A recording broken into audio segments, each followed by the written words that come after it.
Hello, Nigerians. You're welcome to Jay's Villa. I am Otraseng. Maryam Babangida and Stella Obasanjo, two late former first ladies in Nigeria, are trending on social media. You know, it is essential to occasionally step back from the hardships and stresses we face and then focus on lighter topics. This is why on Sunday, Nigerians turned their attention away from political discussions to engage in a lively debate about who among the former first ladies had the most style and grace. Netizens are joyfully arguing about which first lady was more beautiful, elegant, distinguished. Initially, a tweet praising Stella triggered the conversation. However, as time went on, most netizens began highlighting Miriam's achievements and beauty by sharing some of her pictures and photos. The late Maryam Babangida, who passed away on December 27, 2009 due to ovarian cancer, was the wife of General Ibrahim Babangida. General Babangida, a military dictator, took power in Nigeria following a successful coup against Muhammadu Buhari in 1985 and ruled until 1993. He is currently 83 years old.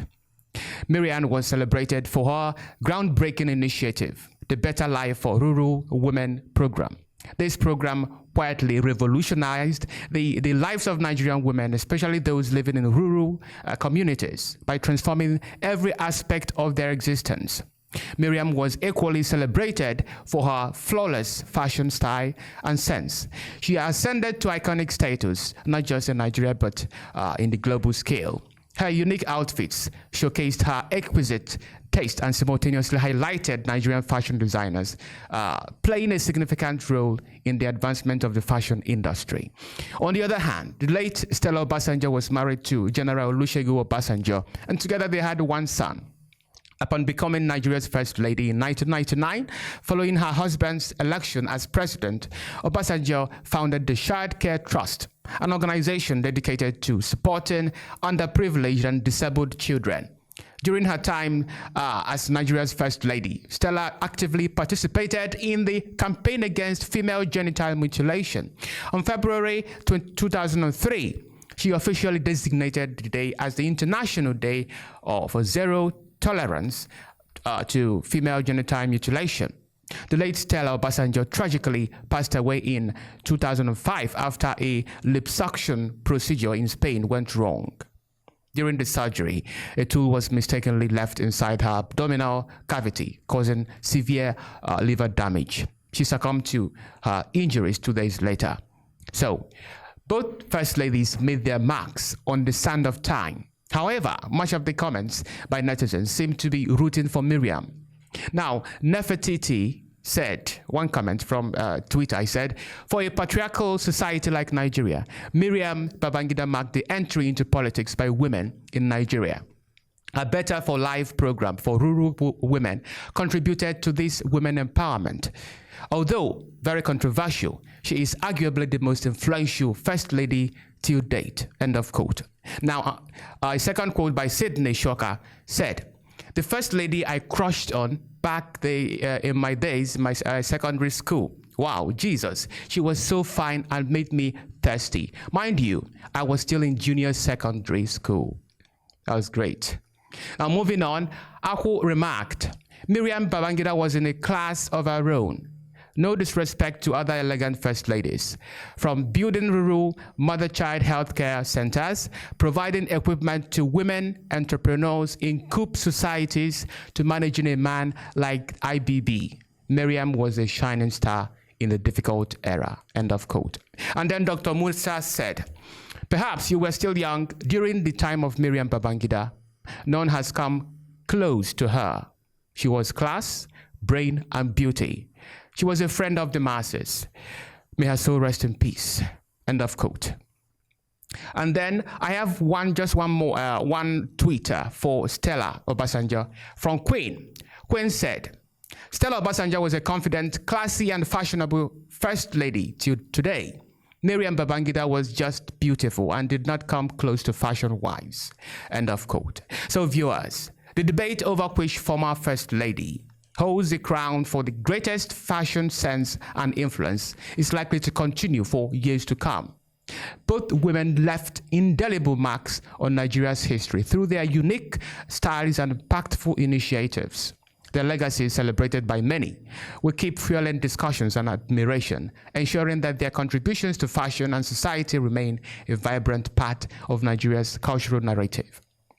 Now, away from this, Peter Obi, the Labour Party's presidential candidate, has commended Chidinma Adesina's remarkable performance at the 73rd Miss Universe pageant. He congratulated her for emerging as the first runner-up, highlighting her journey as a demonstration of resilience, perseverance, and dedication. Recall that Chidinma represented Nigeria, finished second at the 73rd Miss Universe pageant in Mexico. She made history as one of Africa's top contenders. In a statement posted on his Twitter page on Monday, Obi remarked, and I quote, "I followed with keen attention the journey of our Nigerian beauty queen, Chidinma Adesina, and her rise to stardom. I can only describe her journey as a demonstration of resilience, perseverance, and dedication. Through her struggles and the very challenging times, she held on to faith, hope, and her determination to rise to the top. And today, she has emerged victorious. She may not have received the 2024 Miss Universe crown, but competing against over 120 contestants from around the world and securing the first runner-up position in the competition and first position in Africa is a giant stride of which we are proud of. I sincerely congratulate her for believing in herself and our nation. And to all those who contributed to her success today, your hard work has indeed paid off. In these very challenging times in our nation, she stands as a symbol of hope, especially to our youth facing different kinds of challenges in their journey to greatness. Never give up, no matter how hard the journey's success lies ahead. As I have always said, we will remain committed to building a better Nigeria for our very talented youths, no matter the obstacles that stand in our way, because undoubtedly a new Nigeria is possible." End of quote. And finally, Prime Minister Narendra Modi's recent visit to Nigeria has strengthened ties between India and Africa's largest economy, Nigeria. This historic visit, the first by an Indian Prime Minister to Nigeria in 17 years, focused on enhancing cooperation in key sectors such as defense, technology, health, and education. Modi and Nigerian President Bola Ahmed Tinubu held fruitful conversation, agreeing to work together to meet development aspirations of the global south. They also explored ways to further strengthen the India-Nigeria strategic partnerships. However, on a sad note, Modi's decision to visit Nigeria and other countries has long triggered outrage and criticism from Indians who question his priorities. Many feel he should have addressed the domestic crisis before engaging in international diplomacy.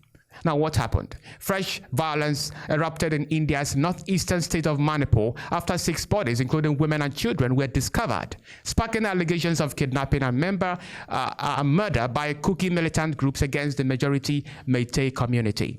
Violent protests and tensions have prompted authorities to suspend internet services in parts of the state. The renewed Manipur violence is part of a larger conflict between the Meitei and the Kuki-Zoo communities in India's northeastern state of Manipur.